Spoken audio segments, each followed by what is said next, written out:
C'était une petite femme gironde, au regard clair et pénétrant, qui enseignait au lycée Horace Mann depuis une dizaine d'années. Elle demanda « Alors, est-ce que l'un d'entre vous souhaite se porter volontaire ?» Personne ne répondit. Une mouche entra par la fenêtre ouverte et fila droit sur le professeur, qui la chassa d'un mouvement de bras. Après quelques secondes d'attente, Miss Carter rassembla les feuilles étalées devant elle et les classa dans une chemise de carton gris. Très bien, alors passons à autre chose. La mouche revint zigzaguer autour des cheveux du professeur, avant de se poser sur un coin de son bureau. C'est à ce moment-là que Molly Costello sentit son bras se lever. D'abord doucement, puis plus sûrement, jusqu'à ce qu'il atteigne sa position définitive, l'index pointé vers le plafond décrépit. Miss Carter, occupée à distribuer des polycopiés, ne la repéra pas tout de suite. C'est Trevor Foreman, un redoublant de 13 ans, qui le lui fit remarquer. « Hé, Molly, t'es cinglée ou tu veux juste signaler que le plafond est complètement pourri ?» Quelques rires fusèrent et Miss Carter fit volte-face, laissant tomber ses lunettes sur sa blouse amidonnée. Elle lança à la jeune fille un regard interrogateur. « Oui, Molly, que se passe-t-il ?»« Je suis d'accord. »« D'accord, pourquoi ?»« Pour tenter l'expérience. » Miss Carter s'immobilisa. Les sourcils froncés, elle fixait Molly qui eut du mal à interpréter son comportement. Surprise, fierté, inquiétude ou désapprobation ? Tu en es bien sûre ? Molly hocha la tête, sous l'œil médusé de ses camarades.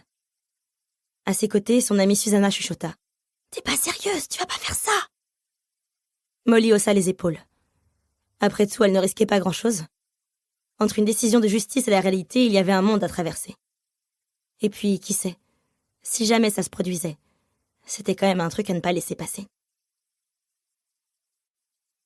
Grace. Été 1957. La voix de Johnny Mathis s'éteignit et la chambre replongea dans une torpeur moite et silencieuse. C'était une après-midi sans brise, engourdissante, lente. Brooke Sanders se laissa mollement tomber à la renverse sur son lit. « Ce type va me rendre dingue !» Elle leva un sourcil, qui prit la forme d'un accent circonflexe. « Je suis sûre qu'il sent divinement bon. Quelque chose de distingué mais de très viril. Le genre de parfum que l'on porte à Paris, vous voyez ?»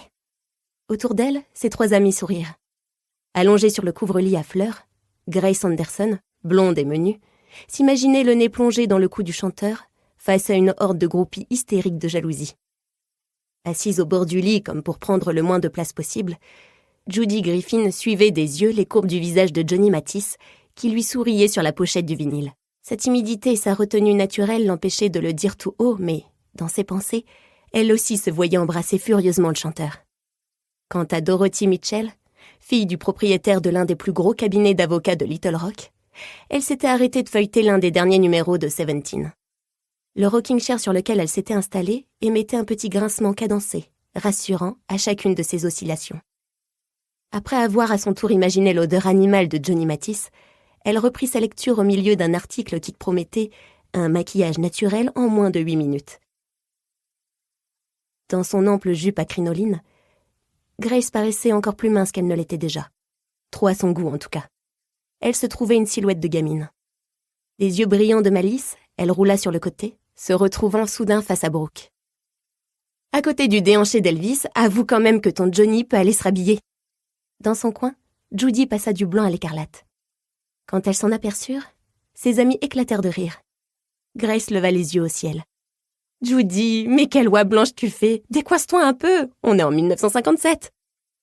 Elle saisit la jeune fille par le bras et l'entraîna au milieu de la chambre en fredonnant les paroles du dernier tube d'Elvis Presley. « Baby, let me be your loving teddy bear.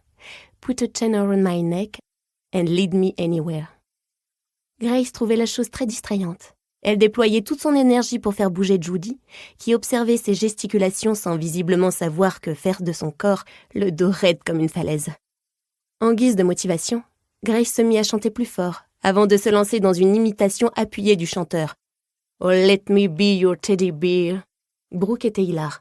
Essayant de retrouver son sérieux, elle se redressa. « Chut, arrête Grace. Si ma mère t'entend chanter Elvis, je te garantis que plus jamais tu passeras la porte de cette maison. » Judy profita de cette intervention pour retirer ses mains de celles de Grace.